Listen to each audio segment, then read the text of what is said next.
Well, the much expected and anticipated Agri Fair organized by ChannelOne Television has kicked off here at the Children's Park, the A4 Sutherland Children's Park in Accra. The 3-day event is expecting to have tens of thousands of patrons who come to buy goods from the farm gate essentially that has been brought here. And exhibitors are cashing in big and showcasing all the products that they have. This event is an annual event which we are organizing for you and bringing it to you here from the A4 Sutherland Children's Park. I'll be moving in to talk to the people who are exhibiting at the stands and also people who are buying. But before then, let me speak to this member of parliament. He is a member of the Agri Committee of Parliament. He is a member of Parliament for an agrarian constituency. It's Debila. Honorable Debila, you're welcome to ChannelOne News. Thank you very much. How are you doing? I'm doing great. Well, you have come here. I'm sure have you moved around? What do you see? Yeah, I've moved around. I've seen various products being displayed by various institutions and individuals. Yeah. Did you like what you saw? What in particular excited you? Yeah, I'm so much excited because what excites me most is seeing people bringing their products and then showing it out to the world that this is what we have available. More particularly, we went to the prison's stand, the prison service stand, and what we saw there was amazing. They are into animal production and crop production. And what they tell us is that they even use that to supplement the feeding that they get from the government. So that is something that is of a serious... Let me segue into something that you have been quoted elsewhere as saying. You talk about challenges with food production in the north. What's your message or what's your statement? I think the main challenge of food production in the north is climate change. Climate change has impacted negatively on food production in the north. When it comes to, because of climate change, it has altered the seasons for production. And the times that people used to produce has shifted because the rains delay. And you now produce, if a crop that is taking about 3 months to mature, you produce it because the rains have delayed and you are starting it late, then in 2 months the rains stop, and then you're in trouble. And so that is something that is very key to me, that I think that we as a government and as individuals, we have to begin to think through and look at how best we can promote and then look at more adaptive measures, adaptation strategies that we can employ to ensure that the people of the north continue to produce food sufficiently to take care of themselves. And what we should know is that the north produce about almost 50% of the food products that we produce or we eat in this country. And so it is very important, it's imperative on government and all individuals that have concern in food production to be concerned, so that we begin to look at adaptive measures that we can employ, such as irrigation facilities that can help people to continue to do production even in the dry season. But currently in the north we have only one rainy season, and that is seriously impacting the food that we produce. The past administration told us that in order to ensure food production in the north is sustained, they are going to do dams in villages, and they are going to ensure that all the measures have been put in place. Are you saying that the one village, one dam, for instance, and the one district, one warehouse have not materialized in your region and maybe your constituency, where we should not be worried about food production? Unfortunately, I think this one village, one dam thing is something that we have heard.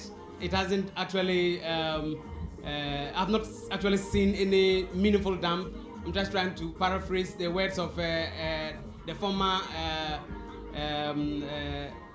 Special Initiatives Minister, who said that the money they gave her was not enough to be able to construct any meaningful dam. That 250,000 Ghana cedis, it's not enough to be able to construct any meaningful dam. And so most of the dam, the one village, one dam thing that they constructed was like duckouts, which easily dries out.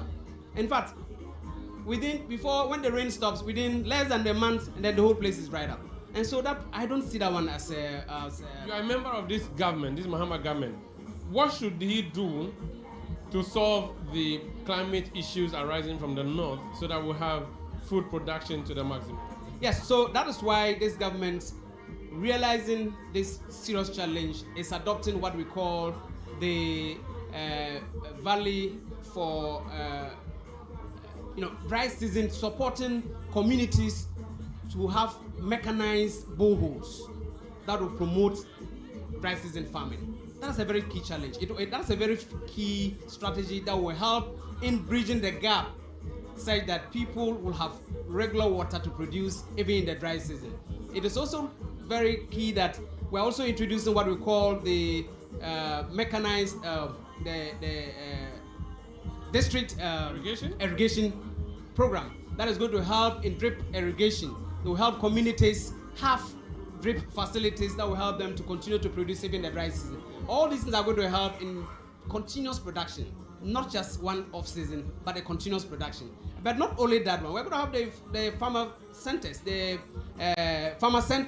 where we're going to have mechanized farm machines, and even farm inputs like fertilizer, improved seeds that will help farmers produce very good seed, crops that can help feed the nation. So these are all things that, or strategies that government is putting in place to ensure that we have an all year round farming and we have production that will be sustainable to be able to feed the nation. Thank you so much for speaking to us. So that's Honorable Ndebila. He is NDC Member of Parliament for Zebila in the Upper East Region, speaking to us here at the Agri Fair organized by ChannelOne Television, happening at the A4 Sutherland Children's Park in Accra. I am Umaru Sandamado. This is ChannelOne Newsroom on ChannelOne Television. Let's now hear from some exhibitors who have come here to exhibit at this particular fair, the 3-day fair that we have organized at the A4 Sutherland Children's Park. Farm Vanderville. That's the name of the place I am coming to. You're welcome to Farm Vanderville. It's a German kind of, name. I got it from my grandfather. What do you do? What do you farm? So basically, we do farming. We're into farming, but we specify around the areas of, let's say, aquaculture, backyard garden. That's urban farming. Then we do a little bit of poultry and livestock. As you can see, we also do school farm projects and then a bit of consultancy. People want to use small spaces in their home as well. We also engage them. So we also sell seeds, seedlings, and a bit of farm tools as well. Yeah, that's what we do. So what do you have here? What are some of the things you have? We have the leafy vegetables like kale, lettuce, and then tree crops. We have even apples. Apples grow here in Ghana. I don't know if you've heard about it. I've never heard that. I've never believed the that. apple tree.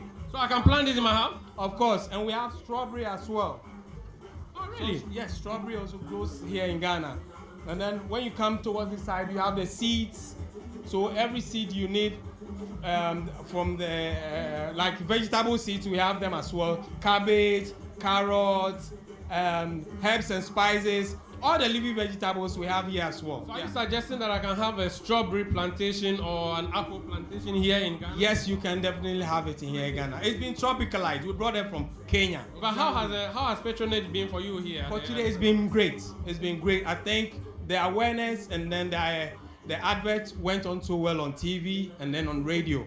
So I think they're really patronizing. We wish that you do repeat this maybe once in every 3 months or even at the end of every month. I mean, you'll be ready to do that. We'll be ready. Thank you so much. You're so welcome. So that's Farm Vanderville. He has just spoken to us about what he has on offer.